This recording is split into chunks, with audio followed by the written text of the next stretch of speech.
In this Goulet Q&A, I talk about putting a dip flex nib in a Jinhao, how Snapchat is changing the pen world, and what it's like to build luxury pen brand relationships.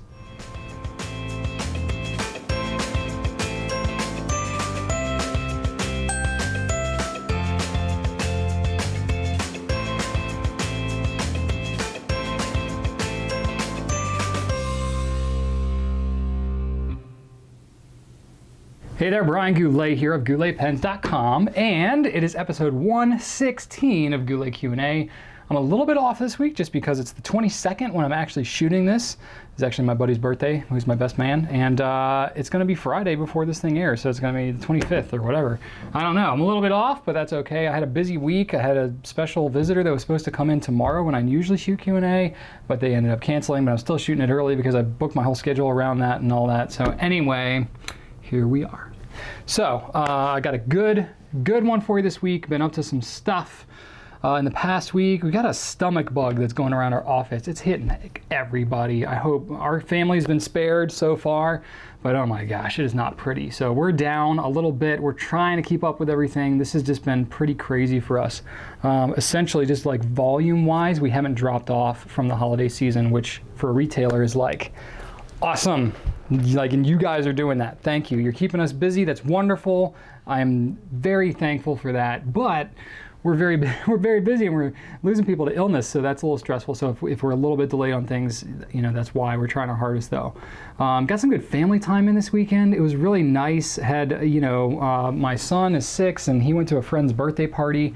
So we got to go to just a purely social event, which normally with us, it's like work, family, church, like that's it. That's all the socialization we do. I'm not joking. This was like the first one in years. There was like a new person in our circle or whatever, but our son's in kindergarten, so we're meeting some, you know, new friends and stuff, and it's like his bestie in kindergarten. So it was pretty cool to get to kind of, you know, meet some different people. Turns out that they were like friends with somebody that I went to high school with that I haven't seen in 15 years. It was kind of crazy. But anyway, my Snapchat game is going strong. Instagram is going strong. Thank you all for following me. Hit me up on there if you haven't already.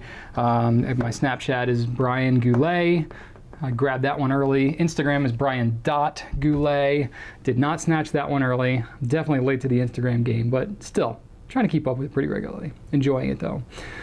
We've been talking about Namiki and Filofax for a little while. We're gonna have, you know, the Namiki, like the nice Namiki pens.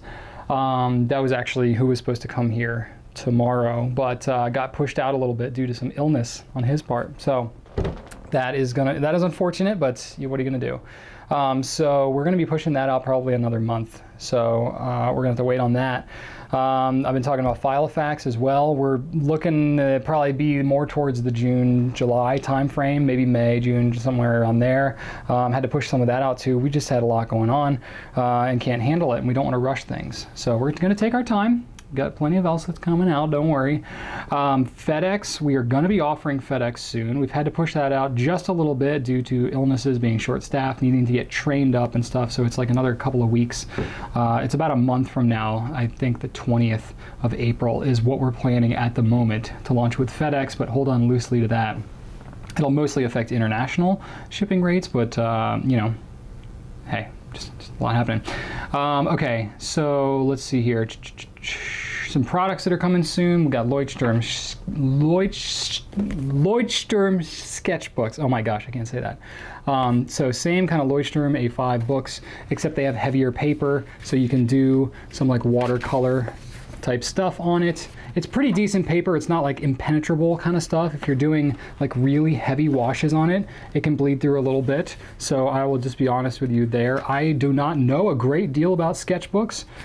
It's really good for just kind of like normal sketching, drawing, that kind of stuff. It's really not like a mixed media, you know, heavy acrylics and stuff like that. But yeah, I don't really know. So you can test that out. Ooh, get some good sheen on the Emerald of Chavor. But anyway, so we got those. We don't really do a lot with sketchbooks, but Leuchtturm's pretty hot and it's a good format. Everybody likes it, so we thought we'd try those out. So you can check those out. We got in Pelikan Edelstein Aquamarine. It's a deep teal. It's not like a blue kind of marine color, but it's a deep green teal, very similar to the Pilot Iroshizuku CO Row, or it's actually pretty similar to Emerald of Chivor without the sheen. So you can check that out. We've got that. Also, we got in some of the Visconti Homo sapiens Dark Age pens, the midi size anyway, in some of the nibs. This is the smaller one, but it's nice, blacked out trim, stuff like that. I'll zoom in a little bit so you can see what's going on. But it's a Visconti Homo sapiens. The smaller one is a piston fill, the larger one is a vacuum. But really nice, blacked out trim, blacked out nib, same Visconti, you know, Homo sapiens, just with the blacked out stuff, and it will be the same price. And then also we got in these Faber-Castell Op Art. And this is called Blue Ocean. So it's kind of a cool little pattern. It's like a little engraved. So it's kind of a dark blue with a lighter blue that's kind of engraved. A little bit of texture in there. Very kind of fashionable pen. So those are coming. Still kind of figuring out what's going on with these Rembrandt Special Ops. They're going to be coming in very soon. I don't know exactly when, but they're coming. And then the Lamy Dark Lilac, which is the purple Safari, is going to be coming in the next couple of weeks. I don't know exactly when. We were told, a little too wide. We were told early April, so it's coming up. Got a few weeks, probably 2-3 weeks maybe. I'll let you know when I know more specifically about that. Sign up for our email notification list on any of this stuff that hasn't come in yet. It's pretty exciting stuff.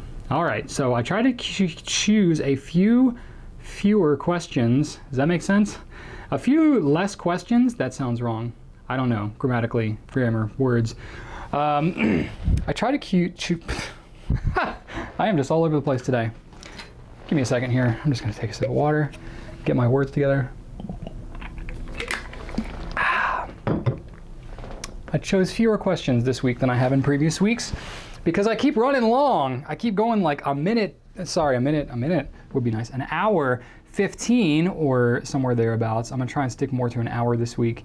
We'll see how that goes. I got 8 questions. But who knows what's going to happen? Well, you know, because I've finished recording by the time you're watching this. I don't know at this point, as I'm saying it, how long it's going to be, but the more I talk about it, the longer it is, so it becomes a self-fulfilling prophecy. Anyway, pen and writing questions. This is from Apav5 on YouTube. Apav asks, I'm kind of new to fountain pens, and since I got my first pen, I've written in cursive. Very natural. I've talked about that. I've done that. I can write okay in cursive, however I write super slow. Should I be embarrassed if I pull out a nice looking fountain pen for quick notes in class, then start writing like a 3rd grader? Okay, I'm guessing you're probably younger because frankly, once you're out of school, no one really gives a crap what you do. You're just on your own and no one really cares. When you're in school, I guess that kind of stuff matters a little bit more, but honestly, I wouldn't sweat it very much. I don't think the expectation is that when you have a fountain pen, you're going to write faster or anything. But let me encourage you here. So I went through the same thing. Okay, when I'm not joking, I didn't grow up with fountain pens. I didn't know anything about fountain pens until I was 25 and I got into kind of this business. I hadn't written in cursive probably, I learned in 3rd grade, so I would have been 8 or 9.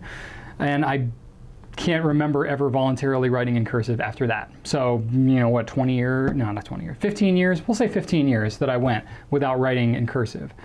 Immediately when I used a fountain pen, I felt the desire to write in cursive again. Just the way it flows, and it just felt nice, it felt right. So that's totally cool, but I was in the same boat. My handwriting was terrible. Really kind of comical. But I found that after a couple of weeks, it really picked up dramatically because I just naturally was kind of writing in cursive, and the more you do it, the better you get. So it doesn't have to be this fancy script and all this kind of craziness, but just do it as you enjoy it. And I think the more you enjoy it, the more you'll do it. The more you do it, the better you'll get. The more better you get, the more you'll enjoy it, and the more you'll do it, and it kind of becomes this big thing, right?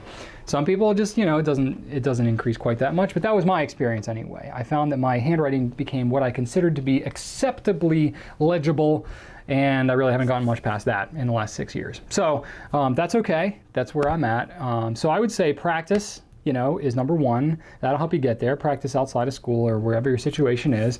I made an assumption there, but practice outside of whatever public, viewing.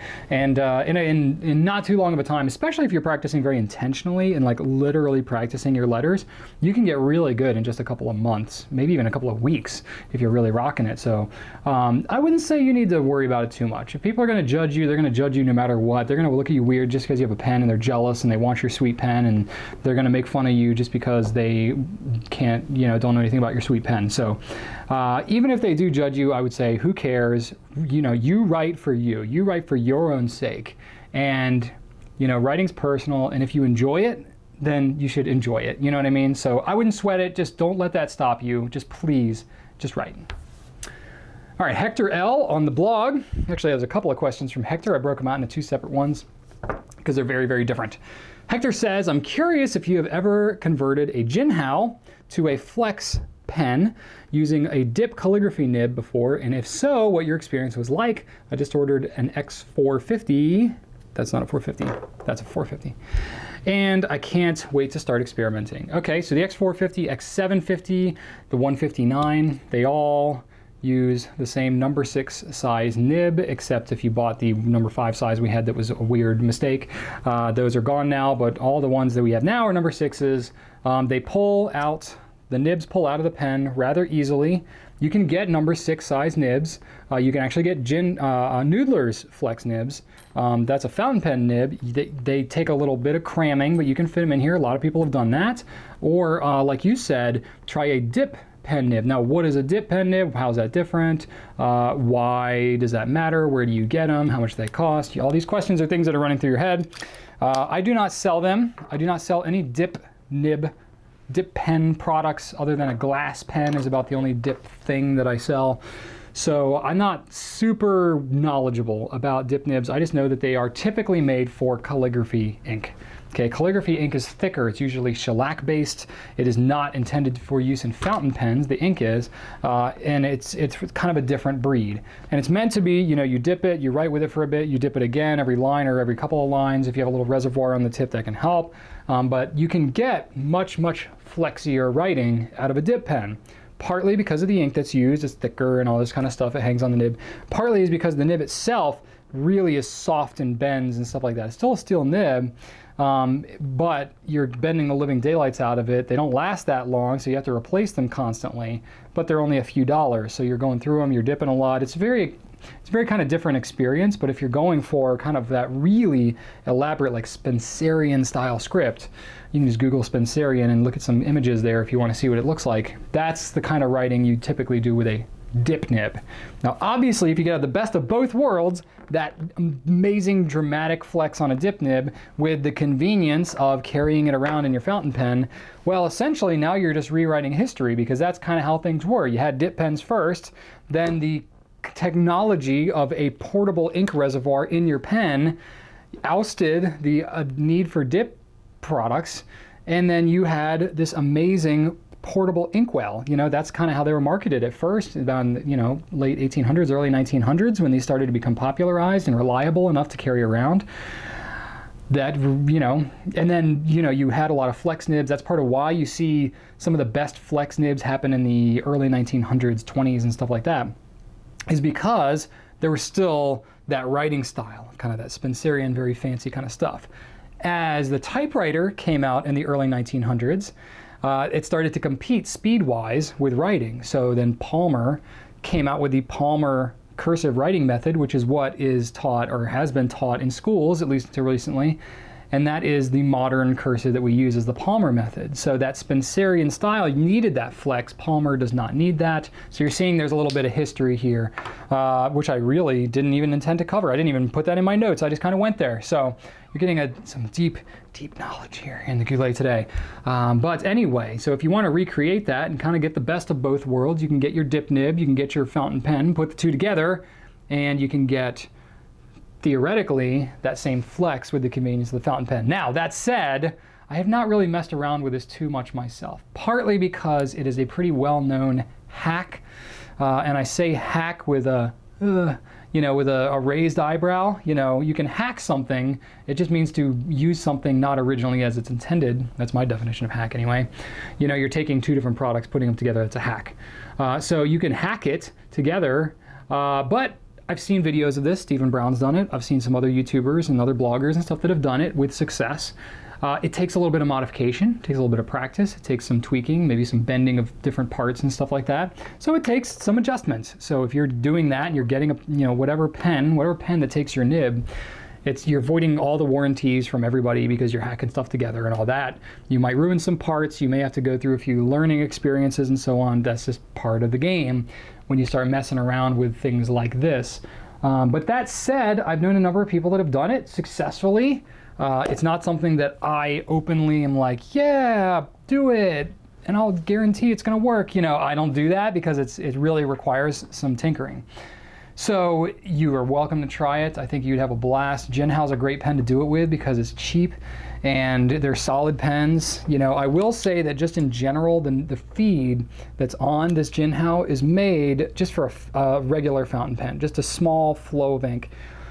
Typically when you have a flex pen, something like a Noodler's pen that's designed for flexing, they design the feed with a wider channel so that more ink flows through, because when you're flexing that pen out and you're getting a really wide swath, a big flow of ink through there, if you have this little narrow feed channel, it's not going to keep up quite as well. So that's probably the number one thing that I see going on with these dip fountain pen conversions, is it just doesn't keep up with the flow. You have to write really slow, you have to force ink down the feed all the time.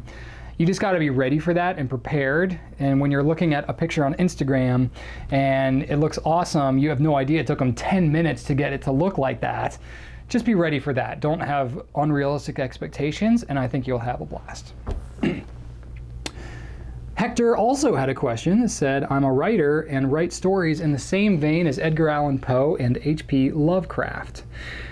I was wondering what inks you would recommend to a horror writer. And I'm realizing now this should be in the ink section, but that's okay. I am already answering the question. So here we go. If you are writing horror stories, let me articulate that clearly because the other one would be a very different kind of story. I would say Diamond Oxblood would probably be tops for me. It literally looks like dried blood on the page, and I can't think of a more horrific thing than that. Very popular ink, actually. It's one of the more popular reds, if not the most popular red that's out there. I prefer Red Dragon personally. Matador is also nice, but Oxblood's got that nice red with a brownish tinge to it. Looks almost like a scab. That sounds gross, and I definitely don't make you not want that ink anymore now. But anyway, that would be kind of cool. Noodler's Widowmaker, partly because it's a red ink, partly because it's just a cool kind of name. Noodler's Heart of Darkness, black ink. It's actually very well-performing ink just in general, very popular just on its own merit. But the Heart of Darkness, you know, it's written after a book. It's made after a book that's kind of not a horror book necessarily, but definitely like a dark kind of book. And then Noodler's Tiananmen too. That one's based after, you know, Tiananmen Square, which is kind of horrific in its own right, but it's a nice kind of dark red as well. So I think any of those, any blacks and reds, that's what I go to for horror stories. But I've never written a horror story with a fountain pen, so I don't know if maybe another color would happen to, you know, suit you better. That's just kind of where I go with that. All right, this next one is really cool, and it's kind of long, but let me get to the end. Okay, so Alex sent in an email and said, I love pens and would like a new fountain pen. I've been using a Pilot Petite and a Lamy ABC, but would like something fancier and was wondering what you would recommend. To be continued. Here are 4 things I'm looking for in a fountain pen. Number 1, can easily change nibs. Number 2, has the ability to use bottled ink. Number 3, fits well in my hand. And number 4, writes well, as that is the whole point of using a fountain pen, smiley face. I want to use to practice my penmanship, write letters, and record thoughts in my journal. Now, if I stopped right there, they'd be like, oh, okay, I guess that's kind of a long question, and they're kind of specific there. How do you even know what's going to fit in their hand, and so on. But let me continue to the end. Thank you, Alex, 8 years old. P.S. I like the Lego creations in your office. So that just like, I have a 6-year-old son. He's not quite 8 yet, but he's kind of mature. He acts, you know, older than his age, and I'm just picturing like my son writing in to somebody like this, and I'm like, this, like, Alex, you're 8 years old and you want to improve your penmanship and record thoughts in your journal. Like, other 8-year-olds are not even thinking about that kind of stuff. So it's like, just props to you, Alex. I wanted to answer your question really just to give you a shout out, let you know I am a huge Lego fan. I'm glad you are too. I did not have a lot of Legos as a kid because I did not have a lot of money growing up. But now that I have a successful business, I can afford to buy Legos and fulfilled my childhood fantasy. So that's what I do. And my son and I build Legos together. So I'm like super thrilled about that. Lego Technics specifically is my jam. Anyway, to get to your actual question, Alex, I just it warmed my heart to even take this question. So specifically related to your question, so you have an ABC, a Pilot Petite. For those of you that don't know what a Pilot Petite is, it's this tiny little thing, and I bought this years ago, and it's this tiny little pocket pen. They don't even bring it into the US. I had to buy it gray market, and it's really like not even usable for somebody with my hands like this, so you have to cap it pretty much. It's the same nib that's on the Pilot Varsity, so it feels just like a Varsity, and you can eyedropper convert it. I didn't here. This nib is like super crusted up, I'm sure. I have not written with this thing in forever. Wow, no, it actually writes. How about that? Not too bad. Can you even see that? Yeah, okay, it writes. So they got several different colors. It's really kind of a neat pen. I wish I could carry them. They don't bring them into the US, so. So very affordable as well. So there's that pen. And then the Lamy ABC, I don't have a Lamy ABC, and I'm sorry for that. We discontinued that a little while ago because it just didn't sell well for us, like at all. But it uses the same nibs as a Safari, Vista, All-Star, and so on. So the Petite does not have an interchangeable nib. And other Pilot pens that I would recommend, such as the Metropolitan, like this, it does not have, it has interchangeable nibs, but they don't sell nibs separately from the pen. So Metropolitan definitely would be one that you could consider. It's $15, so it's very affordable. I like the pen in general. It writes really nicely, and I think it might fit nicely in your hand. It's hard for me to say that exactly. All of these use bottled ink too, by the way, because you can get converters for them and use them. The Metropolitan comes with a converter. The Safari, you have to get the converter separately from the pen. I would go probably with a Safari or like an All-Star or maybe even the Logo. The Logo is a pen that doesn't get talked about a lot, but it uses the same Lamy nibs. I actually don't have a Logo here to even show you, but it's a aluminum pen that looks kind of slick and stuff like that. So that one you could consider as well. Those nibs are interchangeable, and the cool thing about that is you can use, say an extra fine or a fine nib in your journal. And you can use, a broader nib like a 1.1 millimeter italic or stub nib for some of your fancier writing as you're practicing your handwriting. So, Alex, that's the way that I would go for you. So you can definitely explore those. I think those are going to be your best options given your current situation. And mad props to you, Alex. Mad props. Let's get to some ink questions. This one is from Hank W on Facebook. Hank, I don't know why I said your name with a country W on it, but anyway. The Goulet Pen Company Glossary of Terms page doesn't define sheen. You're right. But there's lots of types of sheen. Some sheen appears as complementary colors. Others look like it's 120 degrees off of the color wheel. Some, I don't know why 120 degrees. Some sheen is where the ink pools most. Others sheen up at the edges of the letter forms. And the current fad of inks with shimmer or flecks and whatnot. On its own, that's not really sheen. Depending on who's doing ink reviews, terminology can be all over the place. You are correct. Was GP, Goulet Pens, thinking of stepping in and adding to the glossary, or are the definitions of ink properties too fluid? I like that little pun at the end there. I'm much an appreciator of the puns. So you're right, I had to double check this. I was like, do I really not have a definition of sheen? I sure as heck don't. Probably need to get that on there. Probably because it wasn't really on most people's radar until, the Shimmertastics and all that kind of stuff came out. Really, Emerald, Stormy Gray is really kind of what put it on the map, because you had the Jeroboam Rouge Hematite, that came out in 2010. And then that was around for a while, but not in mass quantities. And that was kind of like the really unique thing, was the gold sheen on that. But people talked a little bit about sheen there, but it really didn't start to come mainstream until Stormy Gray came out. And then you had Emerald of Chabot, and then the Diamond Shimmertastics, and now everybody's talking about it. So sheen, do I consider sheen to have a specific definition? It is kind of general. In fact, I did a video called Brian's Top 10 Sheening Inks, in which I said it could be sparkles like glitter or a shiny color that happens in the areas where ink really pools up. So that could be the edges, the letter forms, like you said. Ink is pooling up on those edges as it's going onto the paper. It also pools up like at the bottoms of letters where you're swooping and writing with more pressure and stuff like that. So yeah, so you have some inks that are like more what you're talking about, the non-glitter type sheen. So it's a little bit of a different shift in color or something like that. Like the classic one that I feel is Diamine Majestic Blue, one of my favorite inks of all time. It's a dark blue ink. It has a very heavy red sheen in the parts that it pools up on. And depending on the paper you use, it can have a red sheen on all the letters. So I would say that's one way to define it. Then you have the inks such as Emerald of Chabot and things like that, where there's literally like an opposing color of glitter that is popping out of the ink. Is that sheen? Well, I think a lot of people refer to it as sheen. Technically, I don't really know. I don't really know. There is no like grammar police here. It's all just a matter of what people's defining everything. I'm sure if I like picked one side, one camp, and said, that's not sheen, that's sparkle. You know, you have sparkle versus sheen, and I really drove that home, maybe it would stick. I don't know what kind of influence I really have in the pen community in that way. If I could help to firmly like plant a definition like that, maybe.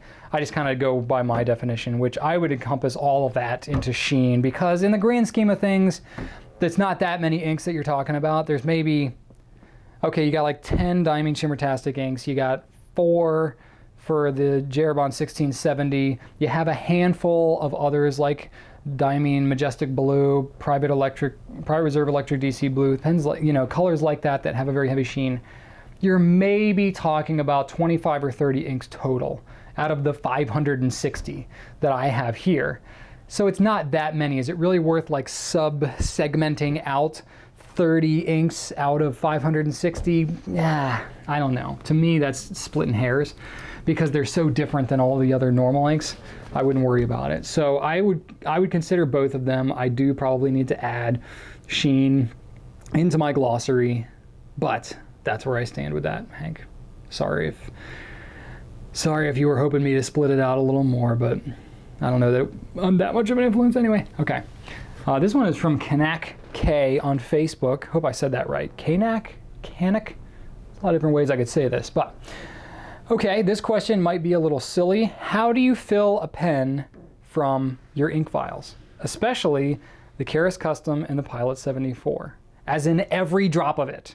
Okay, fair enough. And I'm gonna stall because I did not grab all of my supplies for this demonstration before I started getting into it, and I need a spare sample vial right here. Okay, great. And I have a custom 74. I grabbed the pens, I just didn't grab the vials. So I always try to make a list of the products I need to grab ahead of time, and as you know, if you've watched a few of these things, I never remember everything.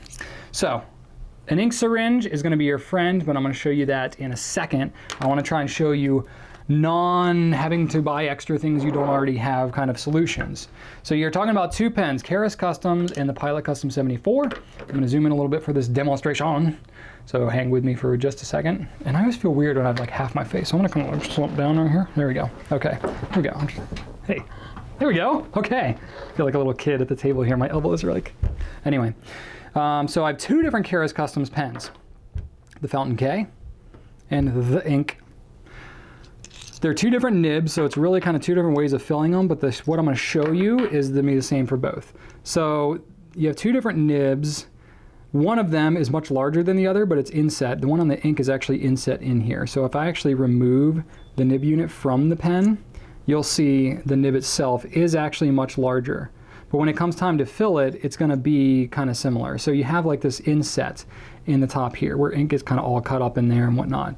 So really what's going on is if you're trying to fill in here, you're gonna have to remove the back of the pen. You're gonna go in here to fill, and your filling filler hole is right up here on most fountain pens. It's right up back on the back of the feed, right where it meets the grip. That's where you're filling from, not at the very tip of the pen. That's where the ink flows out of, but it fills from up here, which typically when you have a bottle of ink, it's fine. You can use it for a while, and when it gets down to the very bottom, it becomes problematic. So this works for an ink sample vial as well as any bottle here. So I'll just go ahead and say that. So when you start to fill, if you're trying to get every drop out of it, whether it's a vial, whether it's a bottle, whatever, the couple of things that I would do, first off, specifically with Keras Customs or any cartridge converter pen, is you can remove the cartridge out of the back of the pen. You can then take the cartridge, stick it into the bottom. Now the cartridge, depending on which type of cartridge it is, specifically with Keras Customs, you have your standard international one. You have to be able to hold the converter as you're twisting it. So you got to kind of stick your finger down in there just a little bit to hold it, and then you can just twist the back of it. So that's no problem there. It's relatively easy to do. You're getting way down in the bottom there. You're going to get basically all the ink you're going to be able to get by removing the converter off the back, and then you just reinstall it onto the pen. It pushes right on. It's really not a big deal. You just do it that way. Actually, a lot of people prefer to do that even when they don't use it from a vial or use a bottle of ink or whatever, because it's just, it's cleaner. You don't have to wipe off the feed and all that kind of stuff. The only difference is if you're filling it that way and your pen is not already inked up, you're going to need to give it time for the ink to work its way through the feed. It's kind of like when you use a cartridge for the first time on a pen that's just been cleaned out or whatever. It takes time for that ink to kind of work its way through. So don't, take a brand new pen, fill it through a converter, throw it on the back, and then go right with it in the next, 2 seconds, expecting it to flow through, because it's got to work its way all the way down through here. It's this tiny, tiny little ink channel that goes through the feed that has to have that capillary action work on it. Now you can kind of force it through. You can kind of shake it like that and kind of force the ink down into it and all that. You're getting into some like master level techniques here. Same thing kind of works for the Fountain K. Sorry, the ink pen. You just pull a converter off the back. I don't have a converter on this one, I'm just realizing right now. Pull it off, fill it up, same concept. Even though it's a different pen, it fills the exact same way as the Fountain K. Now, Pilot Custom 74, a little more complicated because the converter on this pen is different. It is not a piston converter. So this one, it's a larger converter and it's a button fill converter. So it works by pressure. So it's got this little rubber stopper here and then this piston up at the top that you can see there, that white piston. So that rubber stopper, when you push it down, it's kind of free floating in here. And so when you push the rubber stopper down, it's stopping it in place.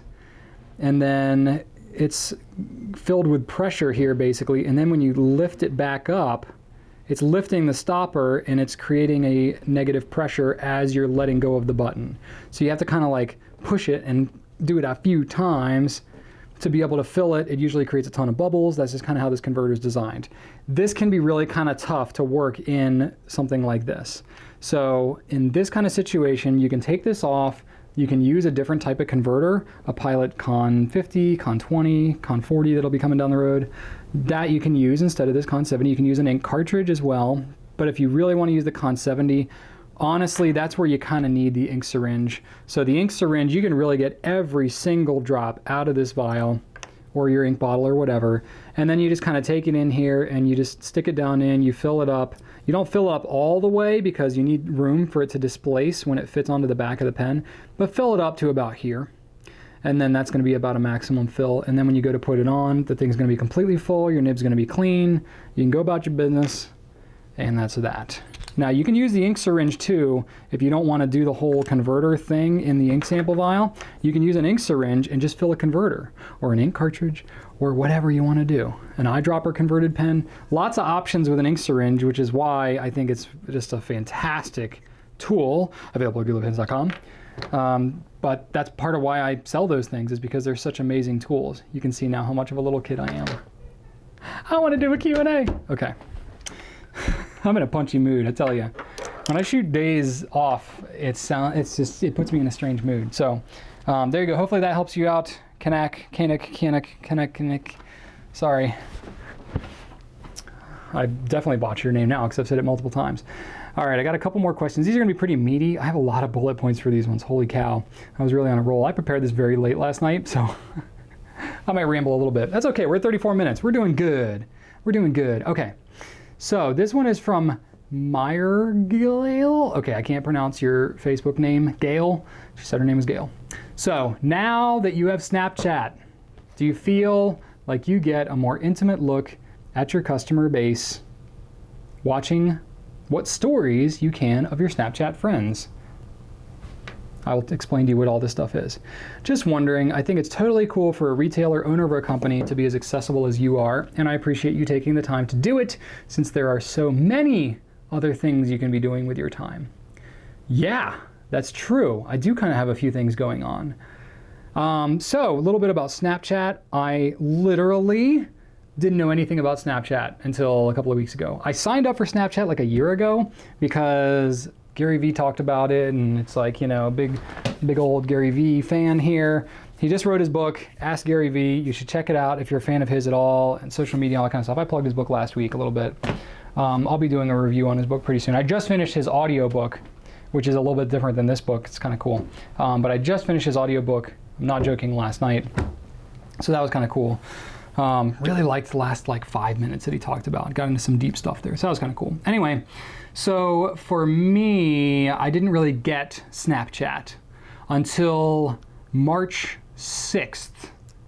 It was a Sunday of 2016, March 6th. So this would have been not this past Sunday, but the one before it. I don't know. I was reading his book, and I started to like understand like, oh, there was Facebook, and then people graduated from college, because I joined Facebook in 2004 when it came out. I was a junior in college, and it was like, oh my gosh, this is amazing. And Facebook was like the thing. And then what happened, I graduated, and I didn't really keep in touch with my friends as much anymore, because I'm kind of an introvert that way. And you know, then, you know, like everybody's parents and stuff, you know, people started having kids, and all their kids are plastered all over Facebook, and your parents joined so they can keep up with the kids. You know, and then like the younger generation, they don't really want to be on the place where their parents and grandparents are, so they were hopping on Instagram. You know, that was kind of the next thing. Facebook bought Instagram and started integrating some stuff and all that, and Instagram is still very strong. It's got its own audience and all that, but Snapchat then became kind of the next thing as people were getting more on Instagram. You know, now it's like, I'm on Instagram now, which I'm super late. Like, please don't even, I'm embarrassed how late I am on Instagram. But, you know, so basically other people that are on Instagram, they got into it in college and all that kind of stuff, and now they're graduating and having kids and starting careers and stuff, and their parents are getting on Instagram to keep up with them. But it's the same old story. I just started to see like, oh, there's a connection here. You know, it's like, now all these platforms are good for a lot of different things, and they all have their own kind of specific thing and their own audience and all that kind of stuff, and it's great for a lot of different things. And so I was like, what the heck is Snapchat? You know, Snapchat is definitely a younger demographic, a lot of younger folks on there. I'm not like too old to be on there. I'm definitely not like, it's a lot of teenagers, yes, college age people as well. Not so much the college graduates, and definitely not like 31-year-old business owners with 2 kids. But actually, you know, I think that's starting to change. There's 170 million monthly active users on Snapchat. So it's like pretty legit. Like it's a pretty big deal. There's like 400 million on Instagram. So it's about half the size of Instagram. So it's pretty big. Very active. And for me, it was just like, all right, I gotta like figure out what's going on. So literally I read Gary Vee's book, and I was like, all right, I'm just gonna try it. So it was a Sunday, we finished up church, I was just chilling at my parents' house, and just really, I kind of on a whim, I was like, let me just figure out Snapchat. So I just looked at a couple of articles and stuff like that. It was like how to navigate it, because I had the app and I kind of played around with it, but unless you're snapping back and forth to people, you're like, what do you do on this thing? So I was like, I need to get some friends. I need to figure out, literally my only friend was my dad. 9 days ago, my dad was my only friend. So, and we never used it with each other. So then I was like, all right, I gotta get some friends. So I went out to the Goulet Pens Twitter account. I went to my Twitter account and then the Goulet Pens Twitter account, and I was like, hey, guess what? I'm on Snapchat. Friend me, I'll friend you back, and we'll figure out what's going on. And then I started to get people, you know, just, you know, it helps. We got a, you know, pretty decent followership on Twitter. So started to do that, and I was like, oh, okay. And I was really fumbling around with it, and I was like, how do you do this thing? And I was like, oh, okay. So some of it's kind of intuitive, some of it makes a lot of sense once you like learn the kind of specific swipes and stuff like that. But honestly, now it's to the point where I really get it. Like it clicked with me after about 30 minutes of really using it. After I started to get some friends and stuff, I was like, oh my gosh, this is cool. So what happens is you can send, you know, Snapchats to each other. So it's got like this little screen here, you know, and I can flip it around. I can shoot what's going on around the room. I can shoot it on myself. And you can just hit the button once to take a picture, and then you can write text and stuff over top of it. So just to give you a kick, I'm gonna give you a little demonstration here. So all my Snapchat audience, I'm gonna shoot a little video right now. So I'm gonna say, and everybody who's like following me right now is gonna see this on Tuesday, and then you'll see it on Friday if you're watching Q&A. So I'm gonna say, hey everybody, I am shooting Q&A number 116 live right now. So I would love you to comment on YouTube if you saw this on Snapchat on Tuesday. Hey everybody, I am shooting. So it's replaying my video, and then all I have to do is hit that button. I can send that to any of my friends, or I can add it to my story. Boom. And then your story is just little bits like that throughout the day that you can do. And your story, and this is specifically what you're asking about here, Gayle, your story is just little bits and pieces that kind of just go, it only stays around for 24 hours, your story does. Everything else goes away after you view it once. So your story rolls for 24 hours, and just as stuff hits 24 hours, it drops off. So I have these little videos here and there that I've done kind of throughout the day, and as I'm doing more, whoever is on Snapchat can view whatever I've posted for that last rolling 24 hours. So it's just kind of just one big continuous story of whatever it is I have going on. So everybody now for the next 24 hours is going to be able to see what I just shot right now. Kind of interesting. So, and you saw like literally how easy that was to do. And to navigate the whole thing is just a matter of swiping, and you swipe back and forth. These are all people that have sent me messages, Amber here. I don't know what you're going to say, Amber, but there you go, Amber, little profesh there. Little exposure. So she just like sends me a weird picture, and so I can just send a weird picture back, or whatever. So I'm getting all kinds of weird random stuff, but at the same time I'm not joking. Like, you can do stuff, you can message people. So if I swipe over like that, I can type it like a text message and send it back, or I can go and I can send a picture, that kind of thing. They're going to be very confused. Amber, so you're now famous. But that's kind of how it works, and you just send stuff back and forth, but it's super, super easy. So for me, I started doing this on Sunday of last week, and I'm just realizing I'm cutting off my own head here. I zoomed in too far. So I started doing this Sunday last week. I have about 400 friends now, which is a kind of pretty good amount. My Snapchat score is 1,082. So basically, however many chats you send and receive, it counts them all up, and you earn little trophies, very video game style. You get these little trophies based on how many things you've done on the app. And that's kind of how it works. You have friends, anybody who's added me recently, I can go through, and what I've been doing is anybody who's been adding me as a friend, I add them back. I send them a message. I'm like, hey, thanks. I really appreciate you adding me. It's really cool. I've done this literally with all 400 people. And I'm like, hey, Ben, Ben here is, Ben is my friend here. Oh, now you're my friend, Ben. So I hit Ben, and I write back and say, here, I'll just do it right now. What the heck? Ben, let's do it. Let me get to you. Ben, I'm literally recording episode number 116 of Goulet Q&A. If you watch it, you're going to see this in the recording, and you'll be famous. I don't know which camera to look at. Ben's going to be very confused and flattered. But that's it. It's just like that. I'm not joking. I have Snapchatted with people from Norway, Australia, Germany, Honduras, the UK, all over the US. It's instant international communication. And another cool thing too is if you're doing this and you do this thing, if somebody else is also like on the chat function at the same time, this little thing turns blue, you can hold your finger down and live stream instantly back and forth to each other. I'm not joking. I did this with somebody in the UK. They were asking about a Lamy 2000, and I said, I saw that the thing turned blue, and I was like, held it down, and I was like, hey, what do you want to know about the Lamy 2000? Hey, blah, blah, blah, blah. I need to find a medium. What's the difference?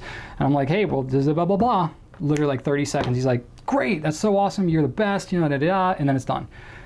Instant communication, live interactive feedback. It's really cool, really cool. So if you're not on Snapchat already, I'm not gonna try and hard sell you on it, but if you are on Snapchat, add me, Brian Goulet, because I'll get to do cool stuff like this. And it's the reason that I like Snapchat is it's so easy for me to communicate, me personally. Like it's very easy, and it's so like unproduced that I can literally, I'm not joking, as I'm walking to the bathroom, I'll flip it open, I'll have a couple of people, and I'll be like, hey man, yeah, okay. You're like, oh, why is the Metropolitan so good? I can have a 10-second video and be like, hey, Metropolitan is awesome, you should just get it. I shot a video on it, go check it out. Boom, done. Communication as I'm going to the bathroom.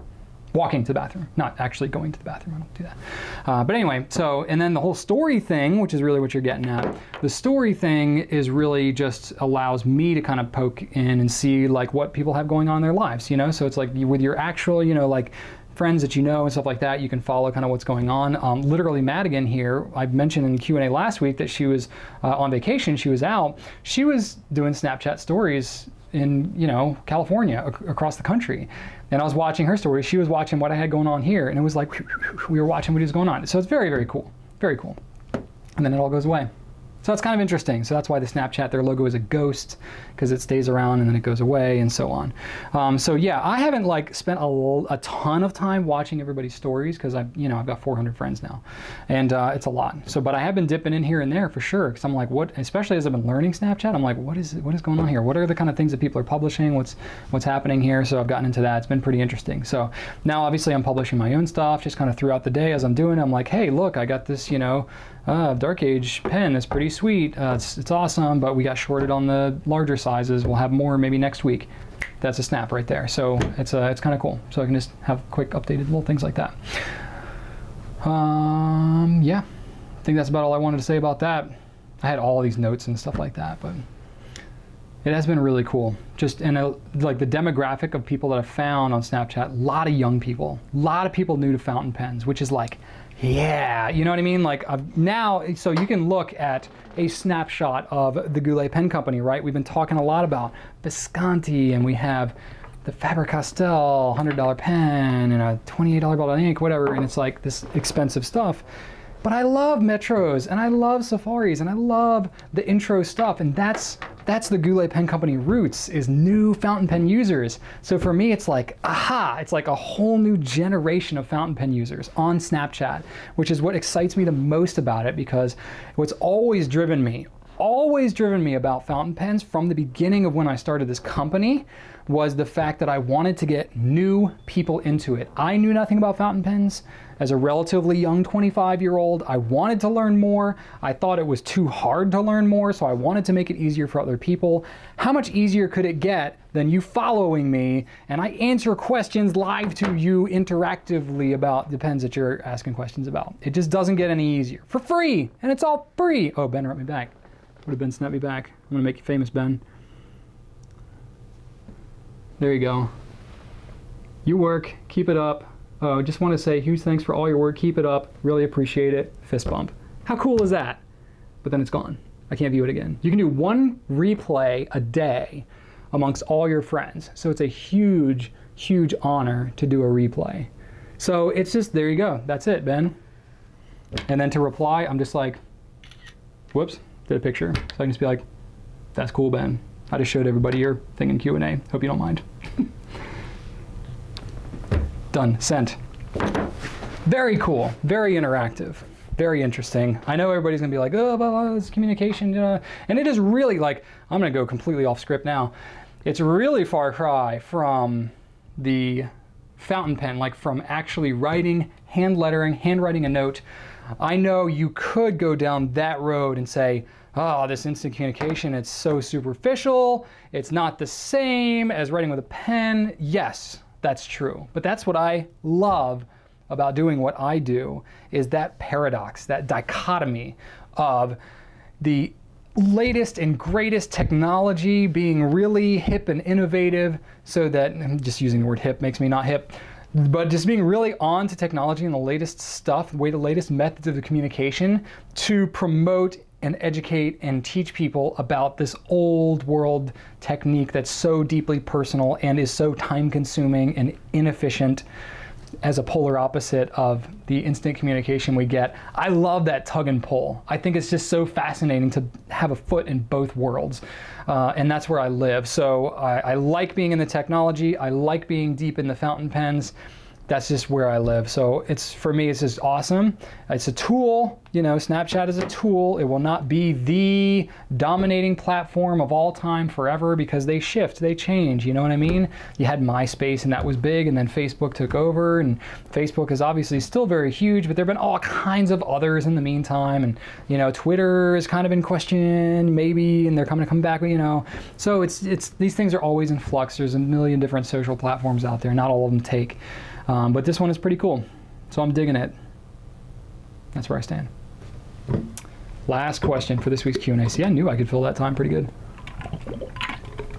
This one will be interesting. This is a deep business question for you all. Kenneth C. on Facebook. After you finally worked things out with Visconti, I noticed that Montegrappa was soon to follow, the Montegrappa Mule. Is the Visconti deal opening doors for you that were previously closed? Are other manufacturers showing signs of being more open to you as an online-only retailer? In other words, are you any closer to being able to sell Sailor? Well, Kenneth, Sailor is a little bit different situation. We actually used to sell Sailor. Probably not going to sell them again for a long time. I wrote a blog post about it from July 17th, 2013. You can catch the theme of it by the title, Goulet Pens Being Dropped by Sailor. I tell you the whole story there. It's one of my most viewed and commented blog posts of all time, so you can go check that one out. Pretty interesting. Yeah, I would say that it's not that different than the climb I've had all along, ever since I started out in the fountain pen business. Because I started from nothing, I had to claw and scratch my way into everybody's, respect. I don't know if that makes any sense to you, but basically I had no online retail experience, really. I had no fountain pen experience, really. I was pretty new to it all. Rachel and I were building the website out. We were gaining a reputation. I was starting to blog. But, the fountain pen community is pretty tight-knit, and to be a retailer, especially because so many of these luxury brands, Visconti, Montegrappa, some of these others, Mont Blanc to the extreme, they've dealt traditionally in brick and mortar stores, high-end stationary jewelry stores, a lot of jewelry stores, watch stores, things like that. Even, that's even further kind of apart from Lamy and Pilot and stuff like that. So these luxury brands very much have kind of a status thing going on with them. So, I had tried to talk to Visconti. I give our distributor a hard time about this, but we had tried for 4 years to carry Visconti, but we were just not on their radar. What really put us on the map with Visconti specifically was carrying Omos. So yeah, I can kind of tell the story a little bit here, tracking back. There was a time we started out with Exoclair, who distributes, I'm literally going to tell you how to start a pen business now, so good luck. So I started out with Exoclair. They distribute J-Herbon, Rhodia, Clairefontaine, Quo Vadis, Exacompta, all those French brands in the US. So we started out with them because it was like Rhodia, Clairefontaine paper and the J-Herbon ink. And I was like, that's cool. At the time, I was making fountain pens as a craftsman, and I wanted to sell ink and paper to get brand names on my site so that people would come there and then find my pens, fall in love with them. I'd be a master craftsman and sell 1 million pens. That did not happen that way, for the record. People were buying the ink and paper, and I was like, well, they're not buying my pens, but they're buying the ink and paper. Maybe I should find out why they're buying the ink and paper. So as I learned more about the products, people were telling me why they like the ink and paper so much. And I was like, oh, okay, what other ink and paper would you want that I could get? Oh, well, what about the Clairefontaine Triomphe? It's not available anywhere. Oh, really? So I would order some, try it out, and be like, oh my gosh, this stuff's amazing. Let me try it. And then I would shoot a video on it and be like, Clairefontaine is friggin' awesome. Use it, And then in the early days, my videos weren't much better than that. This paper is incredible. Buy it. And so then people were like, yeah, great. Okay, cool. Thanks for getting that. And I was like, well, this isn't that complicated.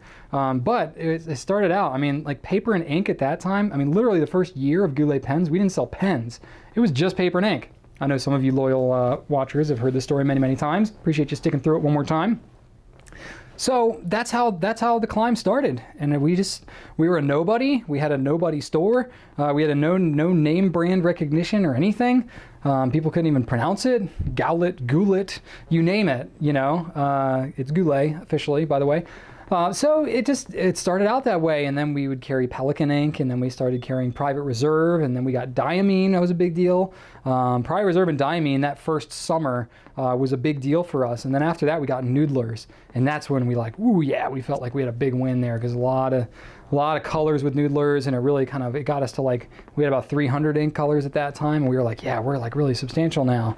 After that, we started to get into pens, the Platinum Preppy, the noodlers pens and stuff like that, but those were like, for like cheapest pens that you can pretty much get. The other brands like Lamy and Pilot, they didn't really even like selling to online only stores at that time. We had to kind of, you know, advocate for ourselves pretty heavily just with those brands. It seems silly now because it's like, oh, like we're like synonymous with Lamy and Pilot, but there was a time when they didn't even really, I mean, you're talking 5 years ago at this point, you know? So it was just me and Rachel at that time. We were working out of our garage. We were scrapping, we're advocating, hey, here's what we're doing. We got these videos. This is our vision. This is what we want to do. We want to be like a brick and mortar quality education and service, but online. So, you know, you won't be limited by your geography, only by your interest and like that kind of stuff, sharing that vision. And it started to take hold. And as we would kind of acquire one brand, we could kind of, I'm not going to say leverage that, but yeah, leverage that with another brand. Like we had Lamy, and then it was like, hey, Pilot, look, we got Lamy. You know, we're representing Lamy well. Can we represent, you know, can we sell your products too? And that became easier. So we did that for a long time. As we are kind of getting into the luxury brands, it's kind of like another jump. You know what I mean? It's like another step up because they still are even a couple of more years behind the Lamys and the Pilots and the Platinums and stuff like that. They're even a little further, I'm not going to say behind, they're not as transitioned online yet because usually there's so much you know, of the sizzle on the steak that's sold with those. A lot of it's got to be in person. Same thing with like jewelry and all that kind of stuff. You know, a lot of it's in person, that very high touch experience, you know, the nice storefront and all that kind of stuff. So that's where, even still now, that's like Visconti, you know, we talked with them about that, and that's mostly where they're selling their pens, is in these high-end boutiques, not primarily online even. So that's kind of, you know, a bit of a diversion, not diversion, but a bit of an evolution for them even. So they're very selective about who sells their stuff online because they want people that, you know, aren't going to be, you know, just deep discounting and poorly representing and not providing service. They're going to be very selective. So we've had to really kind of prove our way. So the way we got the foot in the door was with Omos. Omos is, well, now not really around anymore. Still haven't gotten official word on what's up with Omos, but it's pretty much not looking good. But anyway, Omos was important for us at the end of 2014 because they were distributed by Kenro, who also distributed at the time Schaefer, which we were carrying, also Aurora and Montegrappa. So it's, you know, they're a U.S. importer. They have these relationships with the manufacturers directly overseas. They import them into the U.S., do a lot of the marketing, do a lot of the distribution and stuff like that, packaging, you name it. The distributors do a lot of things that you don't realize they do. They earn their pay. But what happened is they actually approached us and said, hey, you know, at the time, the most expensive pen we had on our site was a Pilot Custom 823. $288. And they came to us with the Omos and said, hey, we have this $500 pen, the Ogiva Alba, which is right here, Omos, Ogiva Alba, right here. They said, hey, it's a $500 pen. We think you guys can sell it. We'll give you an exclusive through the holidays and stuff like this, but we need you to throw a lot of weight behind it, do videos, educate. We'll give you video content. You can put it in. We'll shoot you pictures in the factory. You can Skype interview us and stuff like that. And we negotiate a lot back and forth of like, they recognized, even though, you know, basically they're, you know, they had some other business challenges that they were not able to overcome, they still had a lot of foresight into, you know, they were kind of like our guardian angels almost a little bit, because they really kind of got our foot in the door. And I'm actually very thankful to Kenro and to the folks at Omos for kind of helping to nudge us in that direction, because now, you know, without that, we would probably have just approached Visconti again. It would have been a much harder thing. But, you know, a business is a lot of people. You know, the pen network is pretty tight. You know, if you're good, if you got good business acumen, and if you represent your brands well, and if you treat your customers fantastic and educate and put in the time and the work to really do it right, then there's just not that many people around that are really doing it right. So not to insult anybody specifically, but business is hard. You know, wham, business is hard. But no, really, it's hard. Like, it takes a lot of time, a lot of effort. Anyone out there who works in retail, you know, retail is hard. Like, it's a grind sometimes. It's a grind that I love, but it is a grind. So it just takes a long time. And if you've got the goods, then word gets around, you know, so the different distributors, they go to pen shows together, they're at the same, you know, trade, you know, things, expos and stuff around the world. So they all end up talking to each other and they know each other and stuff like that. And so that's what happened is somebody from OMOS was talking to somebody at Visconti and was like, hey, these Goulets, they just are really doing great with OMOS. And so, you know, when we went to the DC Pen Show, I've talked about this in the past briefly, when we went to the DC Pen Show in 2009, sorry. When we went to the DC Pen Show last year in 2015, we went to Visconti and we said, hey, let's talk. And he said, oh yeah, you're the guys that, you know, Kenro was talking about over here. And we're like, yes. And so we, you know, had some good conversation with them, and they were like, okay, you know, we've heard about you guys, da da da da. So we had a warm lead. So that's why Visconti happened so quick, because we've been trying for 4 years, and then enough kind of buzz had been built up about the kind of the way that we were doing things, the videos, the interaction, the engagement, all the stuff that we do right here. That all kind of culminated into Visconti saying, yeah, you guys would really represent well. And we have. I'm really proud of how we've done with Visconti. And it's the same kind of thing, like now specifically going back to your question, Monograppa, we've actually had the opportunity to sell them for the last several years because it's Kenro, you know, so they've you know, never pushed it on us. They're like, Monograppa is a luxury brand line, and maybe the timing's not right for you guys. They would kind of show us some pens here and there, and we were like, I don't know. I don't know that we have the interest in that. I don't know that our customers are interested in this kind of stuff. And even now with the Copper Mule, we're like, I don't know. The luxury brands, they're not talked about quite as much as other brands. They're a little more niche even, because what happens usually with the luxury brands, I'm finding, is you get people who are more collectors. They kind of stick to their brand, and instead of what I would call the acquirers, which I consider myself to be like master of all acquirers here. I have no strategy, no plan or intention behind the pens that I gather into my personal collection. Collectors, they will go for the same number limited edition on every single pen that they get. They'll stick to one brand, they'll stick to one type of material like celluloid or something like that. They just get very, very niche about what they collect. They're extremely selective. And then when that right pen comes up, they want it and they get it immediately. So it's a very kind of interesting subculture within the fountain pen community of people who are these collectors. Now that's not exclusively like Visconti. The reason it works so well is because the pens write amazing, and they've got a big fan following for their performance, as really like the luxury brands, like the pens do write nice, but that's not the only, like that's not the selling point of these $1,000 and up pens, right? Which we haven't even gotten into a lot of those yet. That's a whole other league. We will be getting into those with some of the Namiki and stuff like that, but you know, for me, it's just terribly interesting to get more into the extremes of the fountain pen community through these, you know, collectors and other things. So for me, it's like, I've been involved in pens a lot. I'm really trying to stay grounded. Snapchat helps with that, because when I'm getting lots of questions every day about how the ink flows and whether their nib needs to be tuned, and, you know, just like really grassroots kind of topics, keeps me grounded, and I love that. I also love being able to, after having been in this business for 6 years, reach for the stars on some of these pens that are really kind of pretty elite, not letting it get to my head, obviously, but being able to appreciate and learn more about all that goes into these really expensive pens. And I start to learn about why they're so expensive. You know, obviously a $500 to $800 pen is not going to write, you know, 50 to 80 times better than this $10 pen. But there's a lot of other things going on with it, and I enjoy learning all about the history and the theming and all the different cool things about it. I find that really, really interesting for me. So it's just great. I'm just having a lot of fun. I'm just having a lot of fun in the pen world right now. What I really want to get across to you is that I am not getting into the exclusive kind of like boys club mentality. You know, I fully recognize that's the route that some people end up going after being in the pen world for 5 to 8 years, is you just kind of get sick of answering the newbie questions.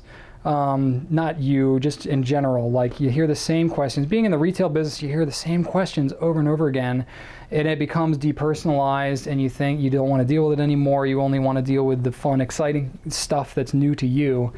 For me, though, I don't know, maybe I'm wired a little bit differently. I love answering similar questions. I love answering the basic stuff because I think I've got that kind of vision in mind of, I gotta serve new people. I gotta bring new people into this hobby. And that's part of why Goulet Pens has continued to grow the way it has, is we've always focused on new people. We're trying to literally create our own market, not just take business away of people that have always been using pens, and we're just, somebody would buy at another retailer and they're just gonna buy at us instead. That to me is not as interesting as it is to create this whole, and I think that's why there's so much enthusiasm around our brand, and that, like Snapchat. Like, think about that. You're new to fountain pen. I'm trying to put myself in somebody else's shoes. I'm new to Snapchat. I'm new to fountain pens. I hear on one random video, oh, Brian Goulet's on Snapchat? Oh, wow, he's like in these videos. Okay, I'm not joking. I snap at people and they snap back at me. I don't even know if snapping is a correct term, but I Snapchat to people and they freak out. They're like literally, there are people that are like, can't even handle it. They're like, they compare me to celebrities and all this kind of stuff, and I'm like, it's really not that big a deal. That's really not it, but it's, to them, that's what I've become. So I fully recognize that me having done close to 1,000 videos at this point, I have become as much a representation of the fountain pen, hobby, and getting new and teaching and learning about fountain pens. I've become a representation of that as much as I am like Brian Goulet, the individual. So I want to honor that, and I respect that, and I feel a duty, I feel a responsibility to serve the community in that way, because now it's at the point where I'm getting pretty deep here. It's at the point now where my life has been changed by this community. I had an epiphany at the DC Pen Show in 2009 that I should get into fountain pens, and now it's at the point where my life is incredible. I work like a dog, and I love it, and it's crazy, and I deal with stress, and it's amazing, and it's just exactly the kind of thing that, I have a company meeting starting pretty much right now. Okay, well, I will get to that. But anyway, so that's where I'm at. It's 4 o'clock, wow. Okay, so that's where I'm at. Thank you, everybody. I'm just honored to be here. I really am. So, kind of coming off of that, question of the week this week, what brand of pens do we not carry at Goulet that you would really love to see us bring on? I would really love to see that. Get that feedback. Kind of a self-serving question a little bit at this point, but I'm just really curious what you are really into that we don't have. Thank you so much. Hope you have a great week. I appreciate it. This has been a lot of fun. Still went over an hour on this one, but it's been a blast. Thanks, everybody. Subscribe to YouTube if you haven't already. Follow me on Snapchat. Follow me on Instagram. Would love to see you. I'll snap you back. Right on.